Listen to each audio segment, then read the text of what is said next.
name's Anita Christie, and I live here in Gilbert, and I own a couple of businesses here. And I'd just like to welcome you to the 4th of July Tea Party, and God bless you for being out here in this heat. I know you're dying. Oh, I'd also like to welcome John McCain back to the Republican Party, just in time for him to run for Arizona. Yeah, that's right. And unfortunately, Jeff Flake just couldn't make it.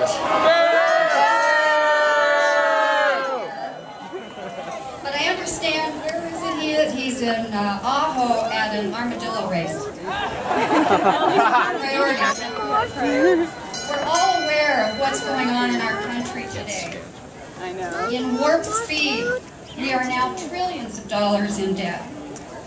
One private industry after another is being taken over by this government. And this administration is stampeding us like cattle to cap and trade and healthcare reform, government healthcare reform. And believe me, the new jobs will be government jobs. That's right. Government does not produce anything.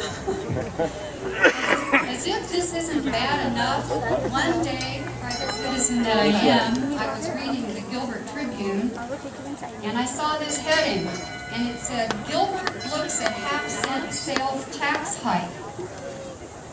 Proposal received standing ovation at town council meeting. And I looked at my husband and I said, what? A standing ovation for a tax increase? Have they lost their minds? Wasn't there a tea party here just 3 weeks ago? Somebody ought to do something. And my husband looked at me and he said, well, why don't you do something? And I said, I don't know anything about town councils. The only thing I know about town councils are all the posters littering up the street corners. That's it. Kevin. And I suddenly realized I knew more about what was going on in Washington than in Gilbert. And I'll just trail behind. I know. So I studied up on some of those candidates. And I emailed some. And Aaron Scroggins answered me. And he put me in touch with some of the Tea Party people. Now, in the meantime, I sent an email to the town council because I was against these taxes. And some of the Tea Party people sent emails. And they went down to the council meeting. But get this, we were outnumbered by people that wanted that tax increase. Now, why would anybody want a tax increase?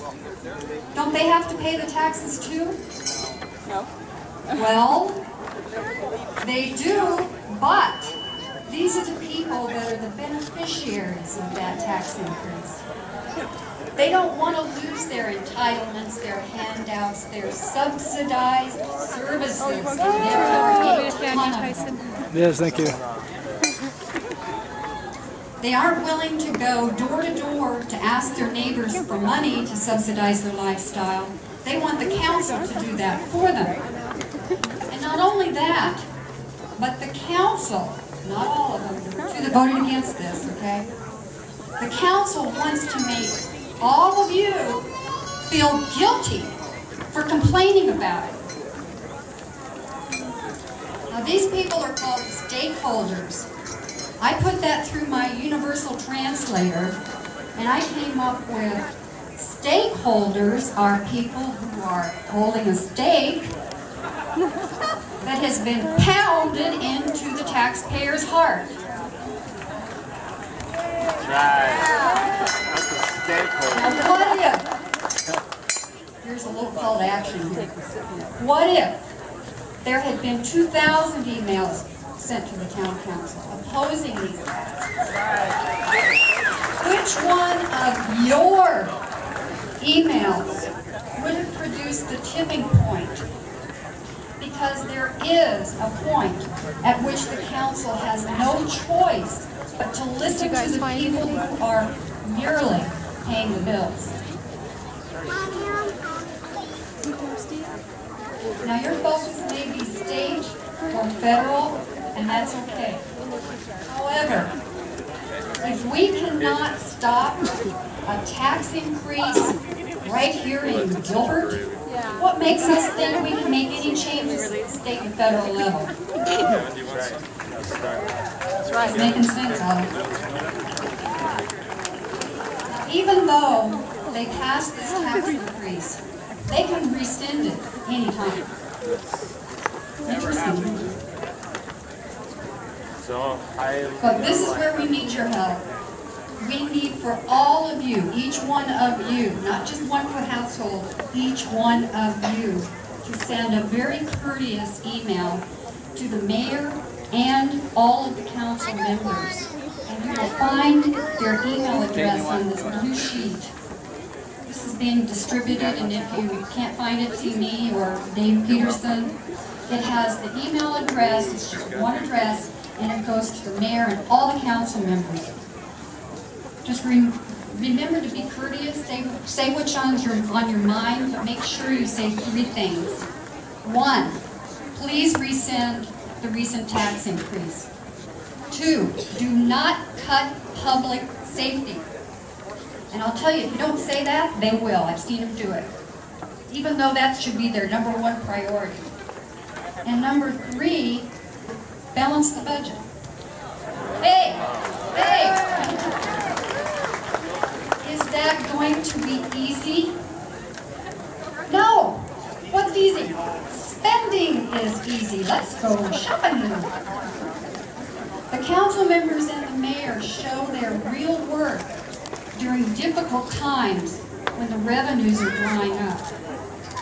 It's the council's job to balance the budget, but they do not have to raise our taxes. And to that point, on May 30, I gave a presentation to the council. And in it, I told them a true story. In 1987, American Airlines saved $40,000. Not a lot of money until I tell you how they did it. They removed 1 olive from the salad served in first class. And I suggested to the council, find the olive. They could probably find a bucket full of olives if they were motivated to do so.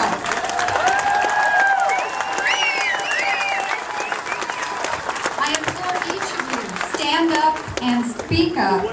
We can take back our country, one community at a time, one email at a time. Let them know you're here, you will act, and you're not going away. That's right.